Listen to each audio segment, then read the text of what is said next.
Welcome to the Authority File, the podcast that features conversations about the life cycle of scholarly communication. I'm Bill Mickey, your host and the editorial director at Choice. In this series, we're going to be talking about Sustainable Development Goals, or SDGs for short, and the role academic publishers play in support of them. The SDGs, there are 17 of them, were developed in 2015 by the United Nations to address the effects of climate change and are expected to be met by 2030. As you might guess, academic publishers, particularly in the sciences, but also HSS, can and do play an important role in advancing our understanding, advocacy, and action with the SDGs. Ritu Dhand, Chief Scientific Officer at Springer Nature, joins me on this four-part series to talk about how the research community, and Springer Nature in particular, are driving engagement and results with the UN's SDG program. In this first episode of the series, which is brought to you with generous support from Springer Nature, we're introduced to Ritu and we get a peek at a day in the life of her oversight of Springer Nature's journals portfolio. She also explains the scale of content and activity publishers like Springer are working with to collaborate on supporting the SDGs.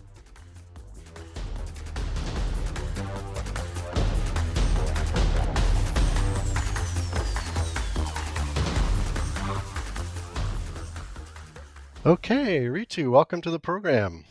Hi, Bill.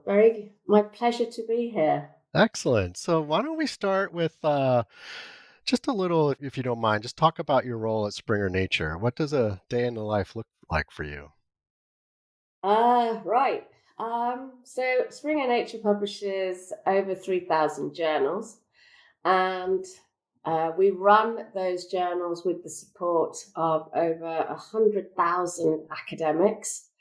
And my job is to engage and support this community of external editors at a holistic level. We have publishers that work with the editors on a daily level, but I'm looking at it from a more strategic side. I want to learn about their needs, their pain points, what they would like from us, and ensure that we are doing everything that we can to support them and give them the recognition that they need, and ensure the journals are facilitated to attract high quality content. Mm-hmm. So when I started the job, we didn't have a systematic engagement strategy in place. And that is what I put in place, so that we don't, we sort of work across our journals at that level now. We have recruitment support, we have peer review support, we engage our editors with what's happening on the landscape, what's happening on Springer Nature.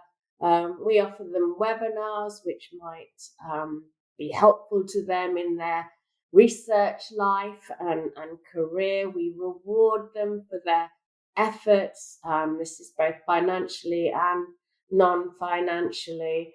And we try and make our workflows and processes work in the way that they want them to work, how it works for them best. So I did the pilot to start with, and we're now scaling up, and it's just a continuum from there on. Mm-hmm.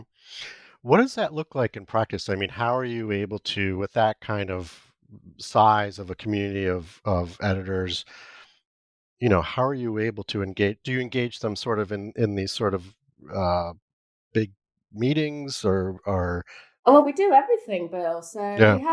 we've set up a monthly newsletter now. Mm-hmm. That's very easy, goes to all our webinar, to all our editors. We have a monthly webinar series, again, that is promoted to all our editors every month. We have a different topic every month, teaching them what's happening in the community. I hold workshops as well, where we invite specific chiefs to come, group together, learn from each other, learn from us, ask questions.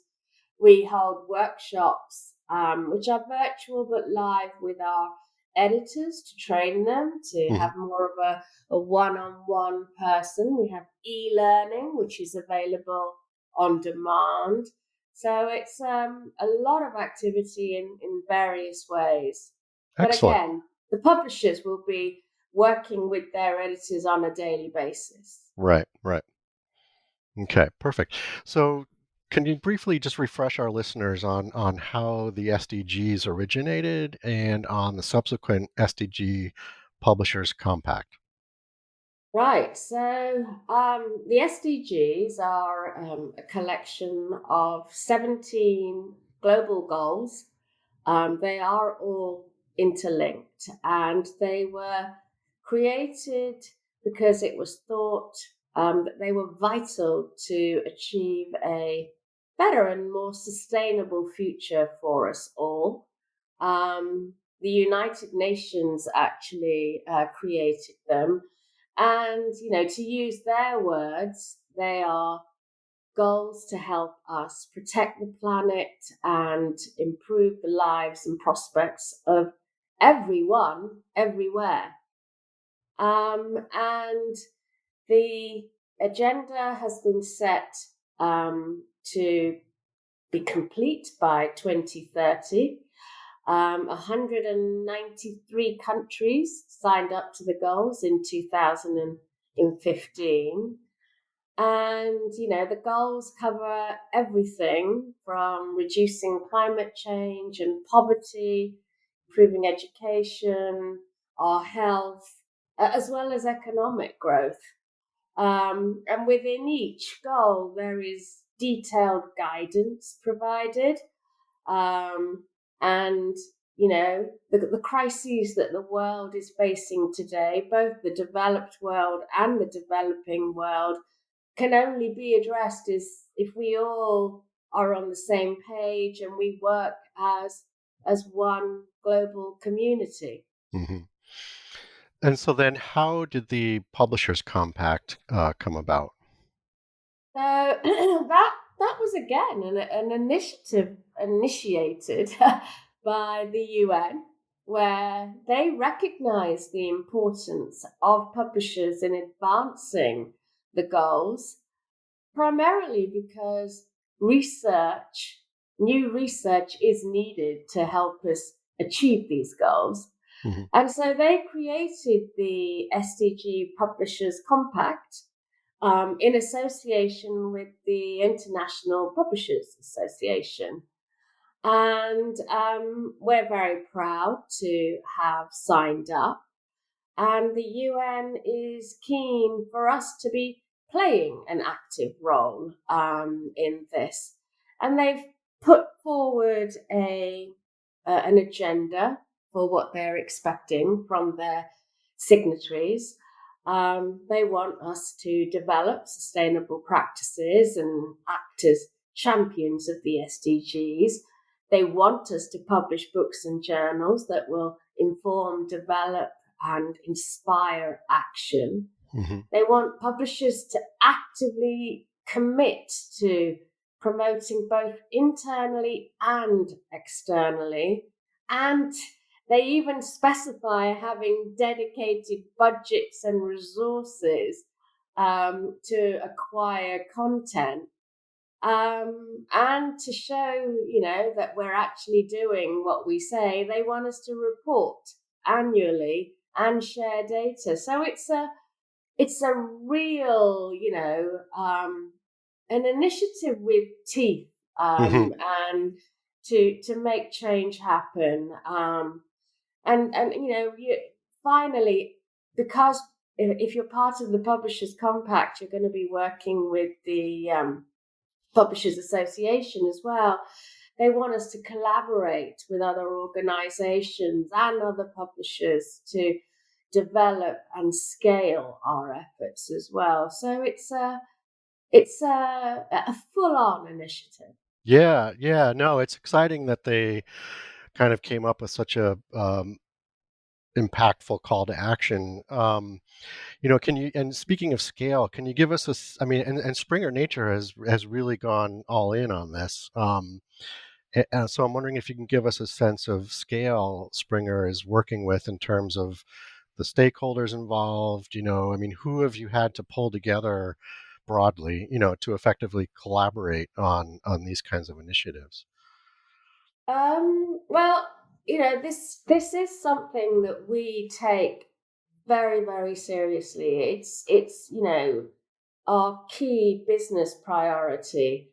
As I already said, we do have 3,000 journals, Hmm. and many of them will publish content in the SDG space. But we have around 500 journals where we call them our SDG journals because over 50% of the content that they are publishing Hmm.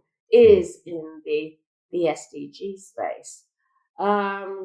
For those of you that are aware, Springer Nature is a large publishing house. We have 100,000 external editors, as I said, and we need to engage all of them, inspire them. They're the ones that are working on our journals. They're the ones that are publishing this content. But also we have 10,000 employees internally. And from the exec board down, we are all encouraged to engage with the SDG space, either personally in our everyday life or have objectives to engage through our work. And, unlike other organizations, we've gone a step further. We have dedicated people with roles in this space. So we have a director of SDG research, and she coordinates, the research activity in this space.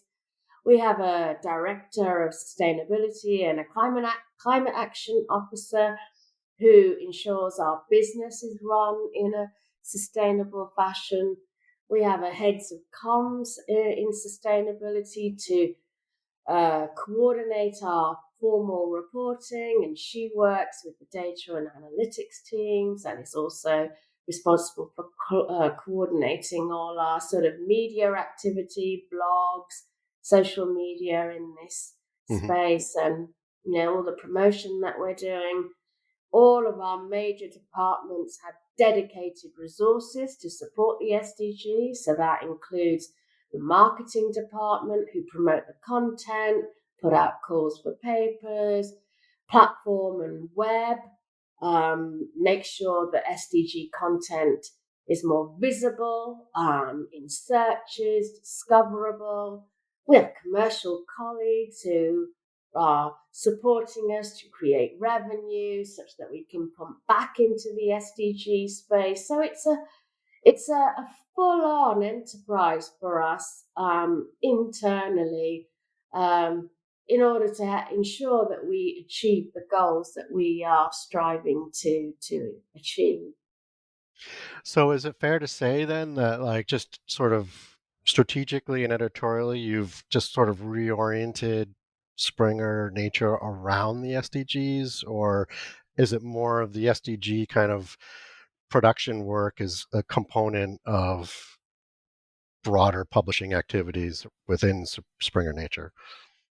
We publish across the natural, medical, sciences, engineering, physical, and humanities.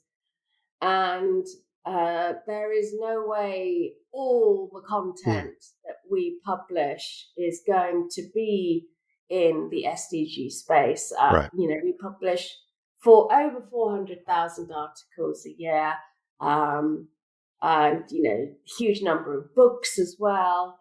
And 25% of our output is in that space. So Okay. significant chunk, but not all.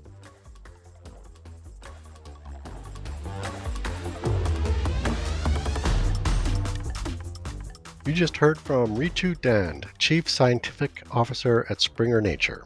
This episode was brought to you with generous support from Springer Nature. Join us next week when we talk about the many ways in which Springer Nature has overhauled its editorial and business strategies to support the Sustainable Development Goals.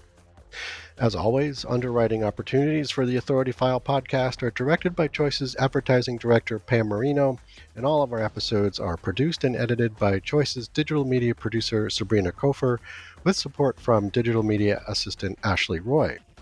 That's all for this week. Thanks for joining us.